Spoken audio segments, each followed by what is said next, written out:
Kebenaran apa yang kau sampaikan dari tadi? Tidak ada kebenaran yang kau sampaikan dari tadi. Bahkan pertanyaan saya aja kau tidak bisa jawab. Tentang Injil saya sampaikan. Oke, sekarang saya tanya kamu. Kamu kenal namanya Kitab Panarion nggak? Nggak tahu, saya nggak pernah nama. Kitab Panarion di pasal 78 ayat 13 itu berbicara tentang yang kau bicarakan tadi. Bahwa Tritunggal itu Bapa, Bunda Maria, dan juga Yesus. Itu adalah dari kitab, dari mana? Itu berbicara sebelum itu seorang gereja, seorang penulis namanya Epiphanius. Epiphanius yang tak masuk akal, bahkan makanya dikutuk oleh gereja. Nabi Isa itu lahir. Dan saya fokus saja Bang RK, nggak apa-apa. Ini karena saya dulu mantan Islam, Ustadz harus jujur ya. Silakan.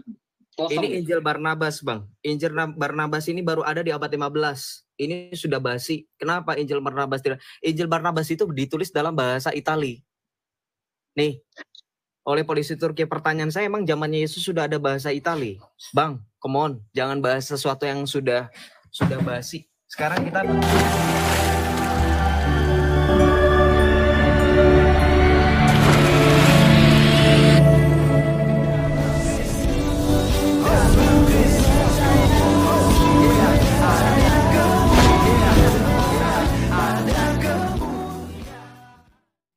Bismil abi wal ibni wal ruhil kudus ilahu wahid.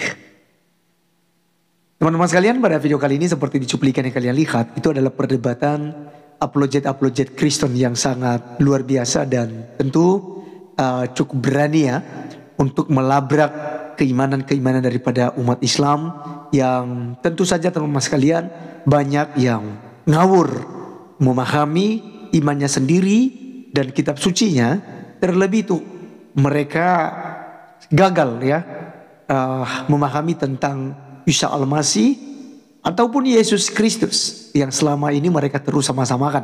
Dan kita melihat teman-teman sekalian bahwa di kalangan para ustadz saja pun ya mereka kebingungan ya untuk menjelaskan apakah Isa Al-Masih ini hanya sekedar nabi atau Tuhan. Kenapa? Karena ketika dicocokkan kepada Yesus Kristus, ternyata fakta-fakta dari kitab suci, fakta sejarah menjelaskan bahwa Yesus Kristus ini bukan hanya manusia biasa, bukan sekedar nabi, imam dan raja, tetapi dia adalah Tuhan dan juru selamat bagi setiap orang yang percaya kepadanya.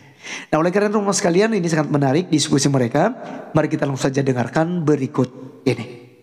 Kebenaran kebenaran apa yang kau sampaikan dari tadi? Tidak ada kebenaran yang kau sampaikan dari tadi. Bahkan pertanyaan saya aja kau tidak bisa jawab.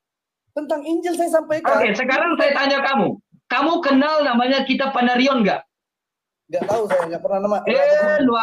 Kitab Panarion di pasal 78 ayat 13 itu berbicara tentang yang kau bicarakan tadi. Bahwa Tritunggal itu Bapa, Bunda Maria, dan juga Yesus. Itu adalah dari kitab, dari mana? Itu berbicara sebelum itu seorang gereja, seorang penulis namanya Epiphanius. Epiphanius yang tak masuk akal, bahkan makanya dikutuk oleh gereja. Nabi Isa itu lahir. Dan saya fokus saja Bang RK, nggak apa-apa. Ini karena saya dulu mantan Islam, Ustadz harus jujur ya. Silakan. Ini Injil Barnabas, Bang. Injil Barnabas ini baru ada di abad 15. Ini sudah basi. Kenapa Injil Barnabas tidak? Injil Barnabas itu ditulis dalam bahasa Itali. Nih, oleh polisi Turki. Pertanyaan saya, emang zamannya Yesus sudah ada bahasa Itali? Bang, come on. Jangan bahas sesuatu yang sudah basi. Sekarang kita bahas masalah kebenaran orang-orang. Oke, kau dan tadi menutup kebenaran, tapi datanya nggak ada. Iya, sekarang saya boleh fokus nggak? Tentang Injil. Aduh, Ustadz jangan kejam-kejam. Ustadz jangan kejam-kejam. Ustadz, saya mau tanya dulu, Ustadz Islam akidahnya apa, Ustadz? Ustadz Islam akidahnya apa? Maturidi, Ahlussunnah wal Jamaah Maturidi. Iya. Kita bahas ketuhanan boleh? Saya boleh bertanya mengenai Islam boleh? Silakan, senang hati saya menerima.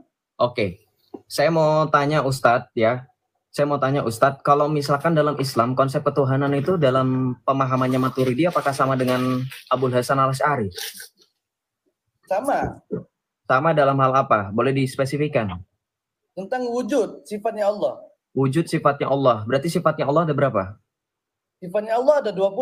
Ada 20. Itu yang yang sifat Allah 20 itu apakah Harus diketahui. sudah ada di era Rasulullah atau paling tidak di daerah eranya tabi'ut tabi'in atau bagaimana, atau baru ada pada eranya Abul Pada Hasan eranya Al-Asy'ari dan zamannya Maturidiyah? Abul Hasan Al-Asy'ari. Oh, baru ada di eranya Abul Hasan Al-Asy'ari. Ya. Abul Hasan Al-Asy'ari itu lahir tahun berapa, Ustadz? Tahu nggak? Abu Hasan Al-Asy'ari tahun pada 22 setelah Hijriah. 22 setelah Hijriah. Kalau dikonversikan ke tahun Masehi itu kapan? Hitung sendiri itu nggak tahu saya berapa. Dia lemah Salah. matematika, bodoh dia Salah. matematika, guys. Itu pun salah, bukan 22 tahun Hijriah. Salah sekali. Abul Hasan Al-Asy'ari itu di tahun 830 Masehi lahir. Sekarang pertanyaan saya, 830 Masehi dikurang 22 tahun Hijriah berarti 700 sekian. Pertanyaan saya sekali lagi, tahun Hijriah pertama kali pada saat Rasulullah itu dilahirkan atau pada saat kapan? Setahu saya tahun Hijriah itu tahun 600 sekian. Setelah 619. Nabi hijrah dari Mekah ke Madinah itu dihitung dengan tahun pertama daripada Hijriah. Ya, jadi itu tahun 620 Masehi, setahu saya. Ya. 620 Masehi kan? Nah, 620 Masehi. Anda bilang tadi Abul Hasan Al-Asy'ari lahir tahun 22 Hijriah. Berarti 22 tahun ditambahin, berarti nggak mungkin 640 Masehi. Nggak mungkin. Abul Hasan Al-Asy'ari lahir. Mana dalilnya kalau seandainya Abu Hasan Mana dalilnya? Oke. Saya tampilkan kitabnya ya. Saya tampilkan kitabnya. Pak Ustadz, siapkan kalkulator di situ, Pak Ustadz. Tidak harus merendahkan seseorang ya. Oke juga. Siapkan dulu kalkulator. Kalkulator mana? Mana kalkulator? Harusnya kita harus beretika, jangan tidak ada Dari etika. tadi kita beretika, siapkan kalkulator biar tidak malu, Pak. Kamu aja nggak malu pakai kopiah ya? Oh, nggak usah Fokus. bahas kopiah. Itu tanda Nggak agama usah. Islam. Fokus, Itu fokus. lihat Lihat di nih. bawah, lihat di bawah. Fokus. Nih. Kenal nggak dengan kitab ini? Kenal nggak dengan kitab ini? Kenal nggak dengan kitab ini, Ustadz? Bisa bahasa Arab ya dong ya harusnya. Apa kurang jelas tuh? Oh bisa, jelas sekali ini harusnya. Al-Lumu'. Sorry, maaf. Kitab apa? Al-Lama'u. Alamau. Aduh, ini lulusan Yaman apa beneran sih? Salah. Aluma. Ini padahal udah ada harokatnya. Masya Allah. Udah ada bacaannya, tanda baca. Anda baca alamau. Ini beneran gak sih antum lulusan Yaman? Saya ragu nih, mulai ragu nih. Ini aluma. Mana ada kitab alamau? Kalau ini Ustadz, ini kitab apa? Ibana. Nah, kalau ini benar. Ini Aluma ya. Oke, kitab Aluma di sini kita lihat biografinya di sini. Tadi kan sempat saya sudah tampilkan kitab biografinya di sini. Nih, kita baca di sini. Abu Al-Hasan Al-Asy'ari lahir tahun berapa Bang RK dan teman-teman? 874. Nah, sekarang saya tanya. Dikurang 22 tahun itu berapa? Siapa dulu pengarangnya? Saya tidak tahu itu apakah dia Sunni Salafiyah atau dia dari Wahabi atau dia Ya, takut ya Ustadz. Udah diem dulu Ustadz. Saya mau tampilkan ini. Antum gak usah bergetar. Antum gak usah bergetar. Udah. Antum di sini udah salah. Udah keliru banyak banget. Fatal. Nggak tahu kapan Abul Hasan Al-Asy'ari lahir. Padahal antum pengikutnya. Ini Abul Hasan Al-Asy'ari lahir 150 tahun lah. Saya korting sedikit Bang RK. Nggak apa-apa ya izin ya. 150 tahun setelah Rasulullah. 100 tahun setelah Rasulullah wafat. Ya. Jadi bukan 22 tahun setelah Hijriah. Itu bukan. kitabnya 100 tahun lebih. Enggak, itu Salafi. Kalau seandainya Sunni Salafiyah saya terima itu. Apanya? Siapa? Apanya? Pengarang kitabnya itu siapa? Masya Allah Ustadz, kitab Al-Luma itu Anda pikir ditulis oleh siapa Ustadz? Kitab Al-Luma itu teman-teman ditulis oleh Abu Al-Hasan Al-Asy'ari. Bukan ditulis oleh siapa. Loh Anda sendiri, guru Anda menulis kitab ini nggak tahu. Masya Allah, tabarak Allah. Bahwasannya Abu Hasan Al-Asy'ari mengarang kitab itu. Iya, betul.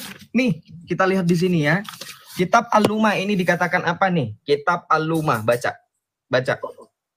Pedoman Teologi Ahlus Sunnah wal Jamaah, ditulis 1100 tahun yang lalu. Ini diterjemahkan. Pertama kali diterjemahkan dalam bahasa Indonesia, dilengkapi teks Arab. Wah, Anda ketahuan banget ini. Ini yang nulis Imam Asy'ari. Tuh, Anda ketahuan nggak ngerti apa-apa. Iman Anda sendiri loh ya. Iman Anda sendiri loh, nggak tahu. Ya. Nih, judul kitab yang lengkapnya dalam bahasa Arab, kitab Al-Luma' fi Ar-Rad ala ahli az-ziyah wa al-bidah. Nih, penulisnya siapa di sini kita lihat? Imam. Lanjutin ya, sudah. Oke, kita lanjut ya. Kita lanjut. Sekarang saya mau tanya berkenaan mengenai tadi kan sempat saya tanya tentang konsep ketuhanan. Berarti konsep ketuhanan antum itu berarti baru ada di tahun 900 Masehi ya? Baru ada 200 tahun setelah Rasulullah wafat ya? Itu sudah disusun sama para ulama. Akan tapi kami ketuhanan sudah tahu, sudah dituruni ketika Nabi Muhammad diutus. Oh, tapi 20 sifat itu 20 sifat itu tadi pertanyaan saya kan tadi belum terjawab juga sama Ustadz. 20 sifat tadi itu ada nggak di eranya Rasulullah atau eranya tabi'in jauh sebelum adanya?